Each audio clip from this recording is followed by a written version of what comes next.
Very good morning and good afternoon जिस भी position में आप होंगे, और उम्मीद है कि आप बहुत अच्छे से होंगे, आपकी पढ़ाई बहुत अच्छे से चल रही होगी।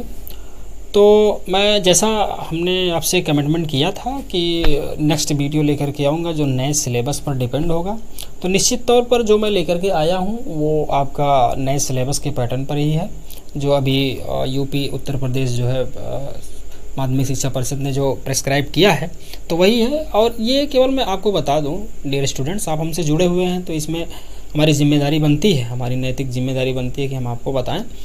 बताना यह सर कि ये केवल नाम के लिए बस थोड़ा सा कम किया गया है, कुछ विशेष तौर पर कम नहीं हुआ है, हल्के फुल्के टॉपिक को निकाल दिया गया है जिसका कोई मतलब नहीं निकलेगा। तो इसका मतलब ये हो कि कहीं ना कहीं हमको डिटेल पढ़ना ही है, ठीक है। और चूँकि हम पढ़ रहे हैं तो पढ़ने का मतलब क्या हुआ, पढ़ने का मतलब ही हुआ कि हमें ज़्यादा से ज़्यादा चीज़ को अपने आप जो है हमें गेन करना है, ठीक है। तो पूरा सिलेबस है, कोई दिक्कत नहीं है, सेम लगभग सिलेबस है, हल्का फुल्का कुछ टॉपिक इधर उधर किए गए हैं, तो उससे आपको परेशान होने की बिल्कुल ज़रूरत नहीं है। आप जो है पूरे के पूरे सिलेबस को पढ़ें और पूरे के पूरे सिलेबस को हम अच्छी तरीके से पढ़ा रहे हैं, ठीक है। तो जानकारी के लिए मैं आपको बता दूं कि 4 चैप्टर का वीडियो हमारे प्लेलिस्ट में मौजूद है, यही आपके channel be smart with study पर आप जाकर के वहाँ पर प्लेलिस्ट में देख सकते हैं। और कुछ एक्स्ट्रा वीडियो भी मैं थोड़ा थोड़ा डाल रहा हूँ इधर, 2-2, 3-3 मिनट का, जैसे कुछ इन्फॉर्मल वीडियो जो होते हैं, जैसे अभी हमने रिसेंटली डाला था कि कोई नंबर है आप चला रहे हैं, गुम हो गया है या फिर किसके नाम पर है, क्योंकि अगर जो हम प्रोफेशनली यूज़ करते हैं तो हमें उसके रजिस्ट्रेशन नंबर का, रजिस्ट्रेशन आईडी का, रजिस्ट्रेशन ओनर का हमें ज़रूरत पड़ता है, तो कैसे पता करेंगे। और इसके पहले जो है कुछ हमें इन्फॉर्मेशन देना था तो उसके लिए हमने बनाया था, और एक कोई और टॉपिक है उस पर भी हमने बनाया था, तो उसको आप जा कर के यूट्यूब पर दे सकते हैं। तो आज का जो क्लास है वो यही है सर कि जो आपका अभ्यास 3 है आपके बुक का, एनसीईआरटी बुक का, कि दो चरों वाले रैखिक समीकरण युग्म, ठीक है। अब इसको हमें पढ़ना है, थोड़ा सा लंबा है ये चैप्टर, थोड़ा सा लंबा है, और लंबा चैप्टर नहीं है, इसके जो टॉपिक हैं थोड़े से ब्रॉड हैं, समझ रहे हैं ना, इसके टॉपिक क्या है, ब्रॉड है। अब कोशिश ये है हमारी कि आखिर हम आपको ये समझा पाएँ कि ये जो 2 चरों वाला रैखिक समीकरण युग्म है आखिर अप्लाई क्यों हुआ, क्यों इसकी ज़रूरत पड़ी। तो बेसिक सा फंडा है, आपको मैं बताना चाहूँगा कि ये 2 चरों वाला रैखिक समीकरण इसलिए आया, इसलिए हमें इसको ज़रूरत पड़ी, हमारे जो ग्रेटर जो मैथमेटिशियन हैं इन्होंने इसका यूज इसलिए किया क्योंकि कभी कभी कुछ ऐसी इंसिडेंट होती है, कुछ ऐसी घटनाएं होती हैं जो एक साथ 2-2 घटनाएं होती हैं, एक साथ 2-2 घटनाएं होती हैं, और दोनों घटनाओं में कुछ कोरिलेशन होता है लेकिन वो कंफर्म नहीं होती है। दोनों जो घटनाएं होती हैं उसमें रिलेशन होता है लेकिन वो एक दूसरे पर ये मतलब, लेकिन वो क्या होती हैं, कंफर्म नहीं होती हैं, सारा गड्ढमड्ढ हिसाब किताब रहता है। तो इस कंडीशन में हमें 2 चरों वाले रैखिक समीकरण का यूज करना पड़ता है, क्योंकि समीकरण बनाने के बाद वो क्वेश्चन बड़े आराम से सॉल्व हो सकता है, ठीक है। मैं आपके बुक का ही एग्जाम्पल मैं ले रहा हूँ, ठीक है। देखिएगा, जैसे मान लेते हैं कि ये कोई एक बॉय है, ठीक है। अब ये 2 प्रकार का खेल खेलता है, सर्कस लगा हुआ है, उसमें 2 प्रकार के खेल हैं। मान लेते हैं कि ये क्या है, ये झूला है, ठीक है, और मान लेते हैं कि ये ऊंची कूद है, सपोज दैट क्या है, ऊंची कूद है, ठीक। 2 प्रकार का ये गेम खेल रहा है बारी बारी से, ठीक है। अब इसमें क्या करता है कि इसमें फिर एक क्वेश्चन इसमें ये डाल दिया गया कि झूला जितना घंटा झूलता है उसका 2 गुना ऊंची कूद खेलता है। झूला जितना घंटा घूमता है, झूला पर जितना झूलता है उससे 2 गुना ऊंची कूद करता है। और तीसरा इसमें एक चीज़ और डाल दिया कि झूला झूलने के लिए उसे 3 रुपये देने पड़ते हैं और ऊंची कूद खेलने के लिए 5 रुपये देने पड़ते हैं, ठीक है। एग्जैक्ट आपके एनसीईआरटी बुक का नहीं है वही, लेकिन मैं मैटर बता रहा हूँ, ठीक है। ये भी गोलमाल, ये भी गोलमाल और ये भी गोलमाल, समझ रहे, 2-2, 3-3 बातें हुई, सब गोलमाल हुई। और एक गोलमाल बात और मैं करने जा रहा हूँ कि जब ये सब हो गया तो ये 100 रुपये इसको खर्च करने पड़े, इतना करने पर 100 रुपये खर्च करने पड़े। तो आपको ये बताना है कितनी बार वो झूला झूला है, कितनी बार ऊंची कूद का गेम खेला है। तो इस टाइप का क्वेश्चन को क्या होगा, इस टाइप का क्वेश्चन आपके लिए क्या होगा, सर का दर्द बनेगा, सर दर्द। डाइको प्लस खाने के बाद भी नहीं सॉल्व होने वाला है। तो इसका मतलब हमें इसके लिए कुछ नई ट्रिक अपनानी पड़ेगी, ठीक है। तो वो ट्रिक हम क्या अपनाएंगे, वो पहले से हमारे मैथमेटिशियन ने अपना ब्रेन लगा करके हमारा काम क्या कर दिया है, आसान कर दिया है। उन्होंने कहा मेरे बच्चों इसको क्या कर लो, दो चरों वाले रैखिक समीकरण में कन्वर्ट कर लो और आराम से ये आ जाएगा, ठीक है। अब हम आते हैं, समझ में आ गया ना कि दो चरों वाले रैखिक समीकरण का यूज क्या है, ठीक है। अब हम आते हैं दो चरों वाले रैखिक समीकरण के ऊपर, ठीक है। अब इसको समझाने के लिए सबसे पहले मैं आपको बता दूं, थोड़ा सा इसको मिटाना पड़ेगा। इसको समझाने के लिए सबसे पहले हमें देखना पड़ेगा दो चरों वाला रैखिक समीकरण है क्या। उसका स्टैंडर्ड फॉर्म जो होता है दो चरों वाले रैखिक समीकरण का, वो होता है ax plus B Y plus C बराबर क्या होता है 0। ये हो गया इसका स्टैंडर्ड फॉर्म। इसमें a का वैल्यू कभी 0 के बराबर नहीं हो सकता है, क्योंकि a का वैल्यू अगर 0 के बराबर होगा तो यहाँ पर 0 रखोगे, 0 का x में मल्टीप्लाई करोगे, ये खत्म हो जाएगा। तो चर कौन बचेगा, यही तो बचेगा। ये तो कांस्टेंट है आपका, ये क्या है कांस्टेंट है, तो एक चर वाला हो जाएगा। और b का भी वैल्यू इसी प्रकार से 0 नहीं हो सकता है, क्योंकि अगर इसका भी वैल्यू होगा तो भी ये एक चर में समीकरण आ जाएगा। तो इसीलिए a is can not be 0 and also b can not be 0, ठीक है। तो a और b आपस में 0 के बराबर नहीं हो सकते हैं। स्टैंडर्ड फॉर्म आपके सामने हमने इसलिए रिप्रेजेंट कर दिया क्योंकि जो समीकरण हम लिखेंगे उसका कंपेयर हम इस स्टैंडर्ड फॉर्म से करेंगे और इससे हमें a, b और c का अलग अलग वैल्यू मिल जाएगा। अच्छा, हमने क्या देख लिया, क्या क्या हमने पढ़ा। हमने पढ़ा ये कि ये दो चरों वाला रैखिक समीकरण हमारे कोर्स में आया क्यों, और अगर जो आ गया तो उसका रूप क्या है, रूप भी देख लिया। अब रूप देखने के बाद हम आते हैं इसके सॉल्यूशन पर कि इसका सॉल्यूशन कैसे निकलेगा। तो सबसे बेसिक जो सॉल्यूशन है वो क्या है, ग्राफ रिप्रेजेंटेशन, ठीक है। ग्राफ निर्धारण जिसको बोलते हैं, ग्राफ रिप्रेजेंटेशन सबसे बेसिक ये है। बाद में इसके बाद 3 और नियम बनाए गए, प्रतिस्थापन, विलोपन और वज्र गुणनखंड विधि। इसके बाद बनाया गया, किसके बाद, ग्राफ, क्योंकि फंडामेंटल यही है, फंडामेंटल आपका ग्राफ का निर्धारण ही है। तो इसका मतलब हम जो आज पढ़ेंगे वो ग्राफ के निर्धारण के बारे में पढ़ेंगे, ठीक है। अब रहा सवाल ग्राफ का जो निर्धारण है, क्या कोई ऐसी ट्रिक है, कि हम देखते ही पता लगा लें कि ये जो ग्राफ है वो कैसे बनेगा। क्या कोई ऐसी ट्रिक है कि हम देखते ही पता लगा लें कि ये जो समीकरण दिया जा रहा है उसका ग्राफ कैसे होगा। एक सेकंड,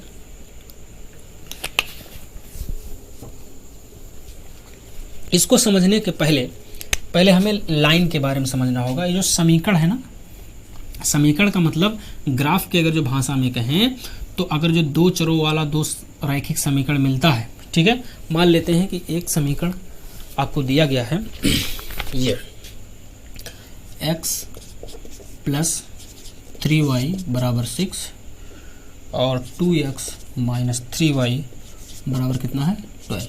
ये दोनों समीकरण आपको दिए गए हैं, ठीक है। अब ये जो दोनों समीकरण दिए गए हैं तो ग्राफ की भाषा में कहा जाए तो ये एक रेखा है, ये समझिए ये पहली रेखा है, और ये क्या है, ये दूसरी रेखा है। ये पहली रेखा, ये क्या है, दूसरी रेखा है। इसका मतलब दो लाइनें, इसका मतलब क्या हो जाएगा, दो लाइनें, दो रेखाएं। तो दो रेखाएं किस प्रकार से हो सकती हैं, 3 इसकी कैटेगरियां होती हैं। दो रेखाएं 3 प्रकार के हो सकती हैं, या तो ये दोनों एक दूसरे को किसी एक बिंदु पर काटें, या दोनों एक दूसरे के समांतर रहें, और या तो एक रेखा पर दूसरी रेखा आकर के पड़ी रहे उसी पर, यानी दोनों ऊपर और नीचे रहें, एकदम सीधा, जैसे हथेली आप करेंगे दोनों इस हिसाब से, तो ऊपर और नीचे रहें। ये 3 कंडीशन हो सकती है, 3 के अलावा चौथा हो ही नहीं सकता। या तो एक जगह पर काटेंगे, अब ये रेखा, ये ऐसे रेखा नहीं होगा ना कि एक जा रहा है तो दूसरी रेखा ऐसे किया, 2-3 जगह काट दिया, ऐसा नहीं होगा, क्योंकि ये रेखा थोड़ी नहीं, ये तो कर्व हो जाएगी। तो इसका मतलब ये हुआ कि रेखाएं अगर जो हैं तो उनकी 3 कंडीशन हो सकती है। या तो ये ऐसा हो सकता है, या तो ऐसा हो सकता है, या तो ये ऐसा हो सकता है। दो रेखाओं के बीच में ये बात हो रही है, क्योंकि दो चरों वाला रैखिक समीकरण हम बात कर रहे हैं। तो इसका मतलब ये हो जाएगा कि कुछ बेसिक इन्फॉर्मेशन हमारे पास होनी चाहिए, जिससे हमें पता चल जाए कि रेखाएं एक दूसरे को काटेंगी, या फिर ये रेखाएं एक दूसरे के समांतर रहेंगी, या फिर ये रेखाएं एक दूसरे के संपाती रहेंगे। संपाती मतलब एक दूसरे से ऊपर नीचे, ठीक है। तो इसके लिए 3 नियम है, 3 पहचान है। इसका अलग पहचान है, इस कंडीशन का अलग पहचान है, इस कंडीशन का अलग पहचान है, और इस कंडीशन का अलग पहचान है। इसका पहचान क्या है भाई? इसका पहचान यह है कि अगर A1/A2 is not equal to B1/B2, तो यह पक्का है क्या करेगा? प्रतिच्छेद करेगा, प्रतिच्छेद करेगा। यानी ये रेखाएं एक दूसरे को एक बिंदु पर प्रतिच्छेद करेंगे। इसका मतलब क्या होगा? अद्वितीय हल होगा इसका, अद्वितीय हल होगा, यानी केवल एक हल होगा। इसका मतलब क्या? सीधा सीधा शुद्ध समझे आप, केवल एक हल होगा। किस कंडीशन में? जब A1/A2 और B1/B2 बराबर नहीं है। समझ में आ गया? दूसरा जो कंडीशन है, जो पैरेलल की बात हम कर रहे हैं, पैरेलल में ये होगा कि अगर जो A1/A2 बराबर है B1/B2 के, लेकिन ये C1/C2 के बराबर नहीं है, तो पक्का है कि ये रेखाएं क्या होंगी? समांतर होंगी। रेखाएं क्या होंगी? समांतर होंगे। और जो समांतर होंगी तो इसका मतलब क्या होगा? अनेक हल होंगे इसके। क्या होंगे? एक सेकंड, कोई हल नहीं होगा, अनेक हल नहीं, कोई हल नहीं होगा। कोई हल इसलिए नहीं होगा क्योंकि ये कहीं पर एक दूसरे को टच ही नहीं करेंगे। इसका मतलब कोई हल नहीं होगा। तीसरा कंडीशन क्या है? ये एक दूसरे पर चिपकी हुई हैं। तो इस कंडीशन में एक चिपकी कब रहती हैं? कि जब तीनों आपस में बराबर होते हैं। तीनों आपस में, यानी तीनों जो अनुपात होते हैं अगर जो आपस में बराबर है, यानी A1/A2 बराबर B1/B2 बराबर C1/C2, तो ये क्या होंगी? ये हो जाएंगी समपाती। क्या हो जाएंगी? समपाती। और समपाती होने का मतलब क्या हो जाएगा? अनेक हल होंगे। अनेक हल इसलिए होंगे क्योंकि ये एक दूसरे पर चिपकी हुई हैं, मतलब कई जगह एक दूसरे को इंटरसेक्ट किए हुए हैं, तो इसीलिए क्या हो जाएंगे? अनेक हल होंगे। तो ये 3 कंडीशन होता है मेरे बच्चों। समीकरण को आप देखिए, सबसे पहले समीकरण को आप बनाइए। बनाने के बाद आपको ये पता चल जाएगा कि इसकी कंडीशन क्या है। इस कंडीशन से आप वेरीफाई कर सकते हैं कि उसके कितने हल होंगे, एक हल होंगे या अनेक हल होंगे या कोई हल नहीं होगा। ठीक है। अब रहा सवाल, ये जो पहली रेखा और दूसरी रेखा है, इसको हम यहाँ पर सेटिस्फाई करा करके इसका ग्राफ बनाते हैं। ठीक है। अब ज़रा देखिएगा, यहाँ से ज़रा कंपेयर करें आप। देखो ये पहली रेखा है, तो इसीलिए यहाँ पर x का गुणांक A1 माना जाएगा, y का गुणांक B1 माना जाएगा और ये C1 माना जाएगा। ये x2 होगा, ये y2 होगा, ये ये A2 होगा, ये B2 होगा, ये C2 होगा, ये A1 होगा, B1 होगा, C1 होगा। एक चीज़ और ध्यान रखो, स्टैंडर्ड फॉर्म में देखिए C बराबर के इस तरफ है, तो इसलिए इसको इधर लाना पड़ेगा। तो या करके आप लिख सकते हैं इसको, या x + 3y - 6 बराबर क्या हो जाएगा? 0, या 2x - 3y - 12 बराबर क्या हो जाएगा? 0।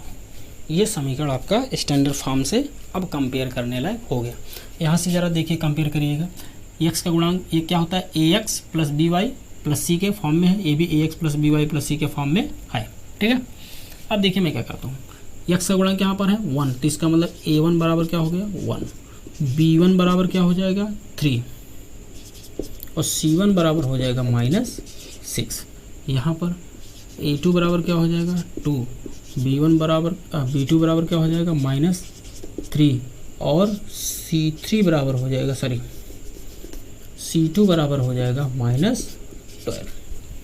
a1 1, b1 3, c1 -6, a2 2, b2 -3 और c2 -12। तो अब देखिएगा कि ये जो वैल्यू दिया गया है, क्या इसको फॉलो करता है कि या इसको फॉलो करता है या इसको फॉलो करता है। ज़रा देखिएगा, हम यहाँ पर करेंगे A1/A2 बराबर B1/B2। पहले से हम ट्राई करते हैं। और ये क्या हो जाएगा, A1/A2, A1 का वैल्यू कितना है 1, A2 का वैल्यू कितना है 2 बराबर B1 का वैल्यू कितना है 3 और B2 का वैल्यू कितना है -3। तो ज़रा देखिएगा क्या ये दोनों आपस में बराबर हैं? बिल्कुल बराबर नहीं है, क्योंकि 3/3 क्या होगा -1 होगा, ये 1/2 आ रहा है, तो इसका मतलब ये बराबर नहीं होगा। इसका मतलब पहले को ये फॉलो कर लिया। अगर ये पहले को फॉलो कर लिया तो इसका मतलब इसका जो ग्राफ बनेगा, यानी रेखाएं एक दूसरे को कतई है कि किसी न किसी पॉइंट पर ज़रूर प्रतिच्छेद करेंगे, यानी काटेंगे। क्या इसको ये फॉलो कर रहा है? A1/A2 और B1/B2 आपस में बराबर होना चाहिए। क्या है बराबर? नहीं है, इसका मतलब इसको फॉलो ही नहीं कर रहा है। आगे की तो बात ही छोड़ दो, शुरुआत में ही कैंसिल हो गया। क्या इसको फॉलो कर रहा है? ये भी मांग रहा है कि शुरुआत वाले दोनों बराबर होना चाहिए, ठीक है। यहीं पर फॉलो नहीं किया तो मैं आगे बढ़ करके क्या करूँगा, ठीक है। मान लिया C1 C2 आपस में बराबर भी हो गया, लेकिन ये बराबर नहीं है ना आपस में, तो इसका मतलब ये भी फॉलो नहीं हो गया। तो इसका मतलब ये दोनों कंडीशन फॉलो नहीं किया, इसका मतलब ना ये समांतर होगा ना ये संपाती होगा, इसका फिगर ऐसे होना चाहिए, है ना। तो इसका फिगर ऐसे होना, मैं क्या कर रहा हूँ, मैं इस समीकरण को हल करके x और y का वैल्यू निकालने की कोशिश कर रहा हूँ। किस विधि से? ग्राफ निर्धारण विधि से। ये जो तीनों है ये आपको अगले क्लास में बताई जाएंगी, अभी आपको ग्राफ का निर्धारण देखना है।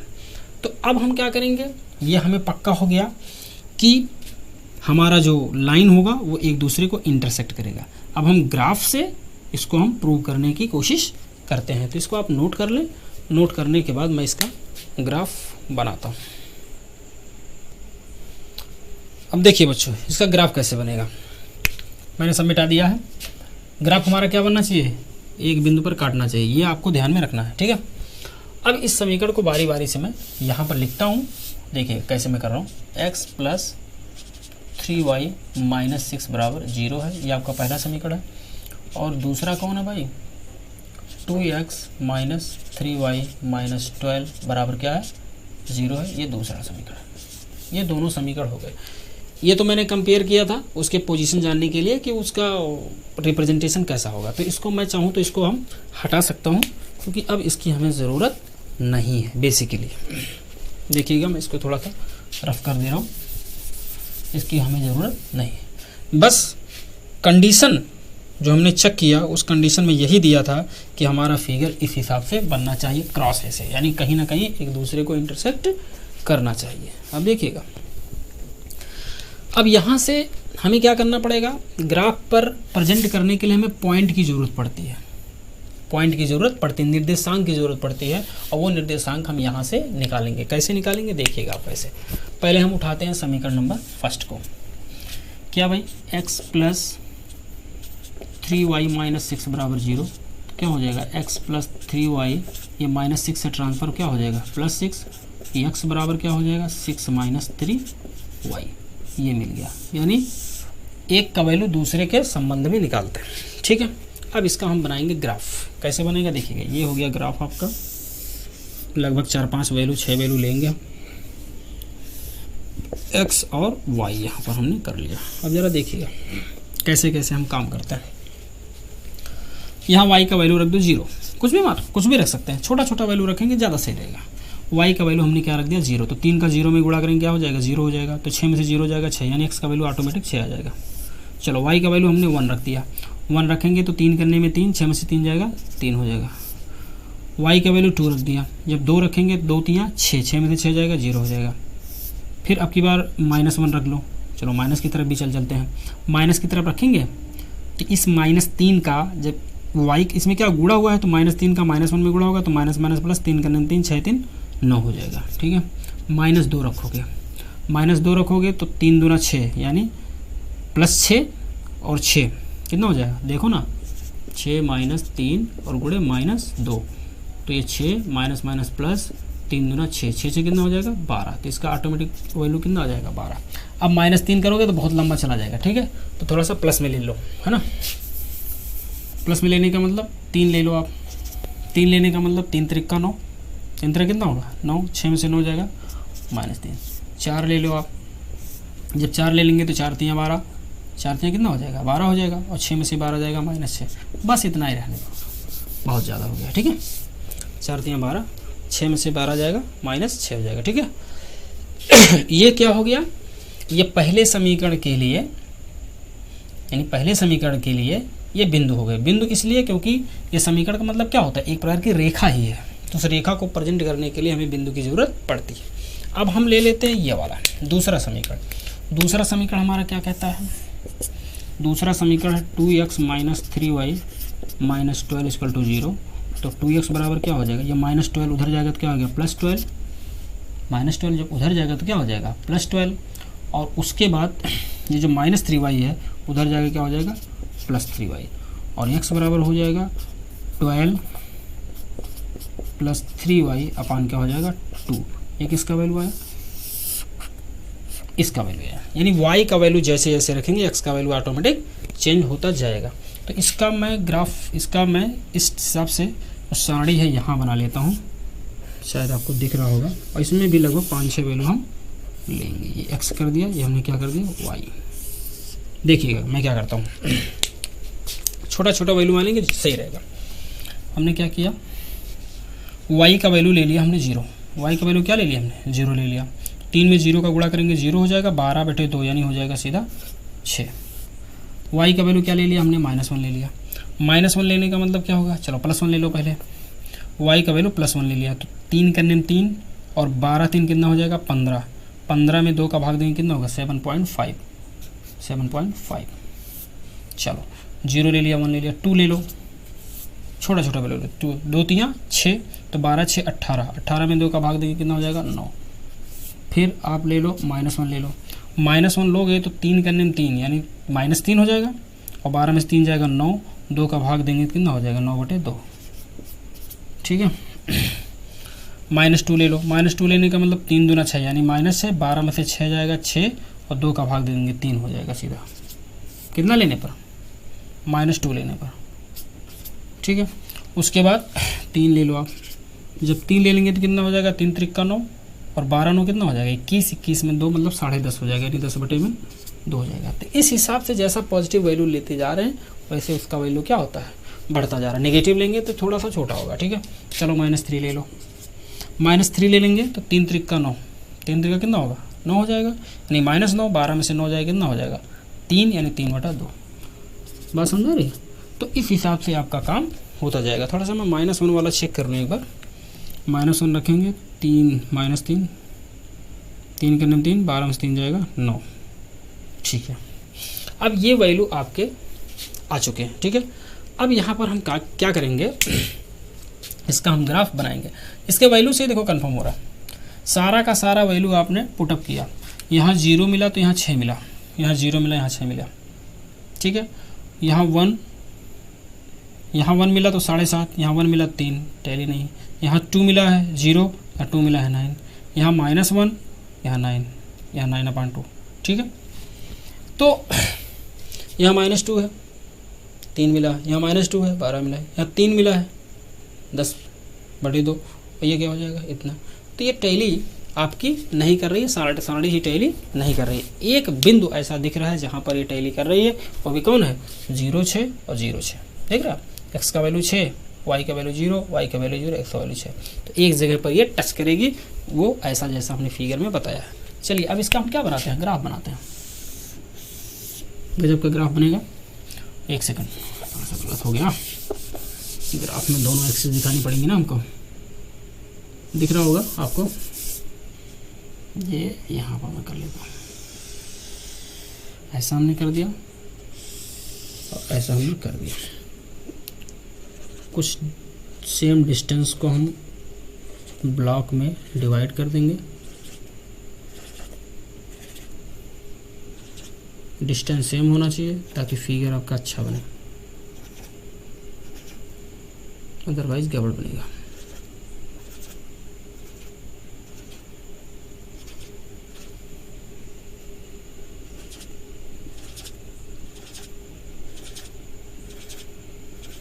चलो इतना हो गया। अब हम क्या करते हैं, पहले हम इसको मान लेते हैं कि रेखा ए है। मान लेते हैं रेखा क्या है, ए है। ये हमने मान लिया रेखा बी है, या समीकरण 1 समीकरण 2 तो दिया ही गया है। अब क्या रखेंगे भाई, ग्राफ करिए। x का वैल्यू 6 का मतलब 1 2 3 4 5 6। y पर कितना है 0, देख रहे हैं ना, x का वैल्यू 6 तो y का वैल्यू क्या है 0। 1 2 3 4 5 6 यहाँ पर क्या, y पर कितना जाना है 0। 0 का मतलब ना ऊपर ना नीचे, यानी यही रहना है। इसका मतलब ये हो गया, एक पॉइंट ये हो गया। फिर x का वैल्यू 3 1 2, देखो x का प्लस डायरेक्शन ये है, माइनस डायरेक्शन ये है, y का प्लस डायरेक्शन ये है, y का माइनस डायरेक्शन ये है। ये y का क्या होता है प्लस डायरेक्शन, और ये y का माइनस डायरेक्शन। ये x का प्लस डायरेक्शन, ये x का माइनस डायरेक्शन, ठीक है। ये क्या हो गया y, x का वैल्यू 3 तो y का वैल्यू 1। x का वैल्यू 3 1 2 3 और y का वैल्यू क्या है +1 है। +1 का मतलब ऊपर, ऊपर का मतलब यहाँ पर इस सीध में, तो एक पॉइंट आपका ये हो गया, ठीक है। उसके बाद देखो ये क्या था, x का ऐसे प्लस डायरेक्शन लिखा हूँ, एक पॉइंट ये हुआ, एक पॉइंट ये हुआ, दोनों मिल गए आपको। उसके बाद देखो x का वैल्यू 0, 0 का मतलब ना इधर जाएगा ना इधर जाएगा, यहीं पर रहेगा। और y का वैल्यू कितना मिला है 2, y का वैल्यू कितना मिला है 2, तो ऊपर की तरफ क्योंकि प्लस के साथ है, तो 1 2, एक पॉइंट आपका यहाँ पर मिल गया। x का वैल्यू अब की बार 9 है। 9 का मतलब 1 2 3 4 5 6 7 8 9 लगभग यहाँ पर। x का वैल्यू 9 तो y का वैल्यू -1। -1 का मतलब क्या होगा नीचे सीधा थी ये यहाँ पर, क्योंकि ये 1 पॉइंट यहाँ पर, तो इसके सीध में जाएगा यहाँ पर, है ना। x का वैल्यू अब की बार 12 ले लिया है, तो 12 मुझे लगता है बहुत ज़्यादा लंबा हो जाएगा, बोर्ड क्रॉस कर जाएगा, इसको छोड़ दो अभी आप, ठीक है। x का वैल्यू ले लो -3। -3 का मतलब इधर के -3, x का प्लस है इधर -3, 1 2 3, ये क्या हो जाएगा -3 हो गया। अभी हम टिक नहीं लगाएंगे इस पर, अभी यहाँ पर हम जाएंगे, फिर कुछ बोल रहा है। y का वैल्यू +3, +3 का मतलब ऊपर, ऊपर का मतलब 1 2 3, इस सीध में आप आइए और इस सीध पर आप आइए यहाँ पर, क्योंकि यहाँ पर क्या दिया है -3, तो इसका मतलब यहाँ और यहाँ मिलाओगे ये पॉइंट आपका बनेगा। x का वैल्यू -6, -6 का मतलब इधर 1 2 3 4 5 6, -6 हो गया।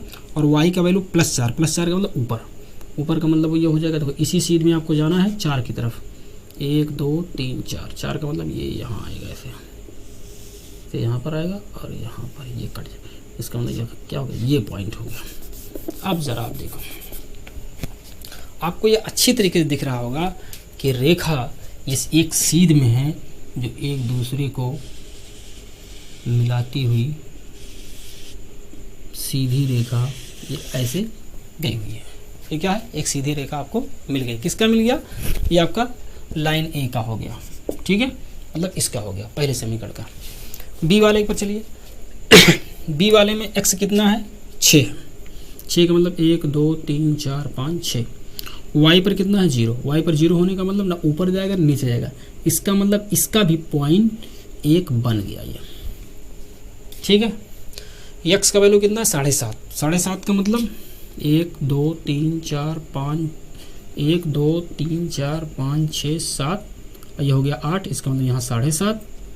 और y का वैल्यू कितना है 1, y का वैल्यू 1 होने का मतलब नीचे 1, नीचे 1 नहीं, नीचे 1 नहीं, y का वैल्यू +1, इसका मतलब ऊपर जाएगा, ऊपर का मतलब यहाँ पर एक हो गया ये।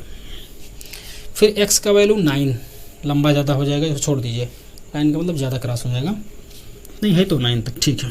x का वैल्यू कितना है 9, 9 का मतलब 1 2 3 4 5 6 7 8 9, 9 तक हमने रिप्रेजेंट किया है। y का वैल्यू कितना हो जाएगा 2, 2 का मतलब कितना हो जाएगा ये आपका 1 हो गया और ये आपका 2 हो गया, ठीक है। x का वैल्यू 9/2, 9/2 का मतलब 4.5, तो 1 2 3 4 और ये 5 नहीं, यहाँ पर यहाँ की बात कर रहे हैं। और y का वैल्यू कितना -1, -1 का मतलब नीचे, इसका मतलब यहाँ पर, ठीक है, थोड़ा सा यहाँ पर बनेगा यहाँ पर। x का वैल्यू 3, 3 का मतलब 1 2 3 और y का वैल्यू -2 का मतलब नीचे यहाँ पर, ये आपका बनेगा। x का वैल्यू 10/2, इसका मतलब कितना होगा 5, 5 का मतलब 1 2 3 4 5 और y का वैल्यू कितना है 3 +3, तो +3 का मतलब क्या हो जाएगा ऊपर 1 2 और 3, ठीक है, यहाँ पर आ गया। x का वैल्यू 3/2, 3/2 का मतलब क्या होगा 1.5 का मतलब 2 से आधा, 2 का जब 2 पर जाएंगे 2 पर नहीं आधे पर यहाँ पर जाएंगे।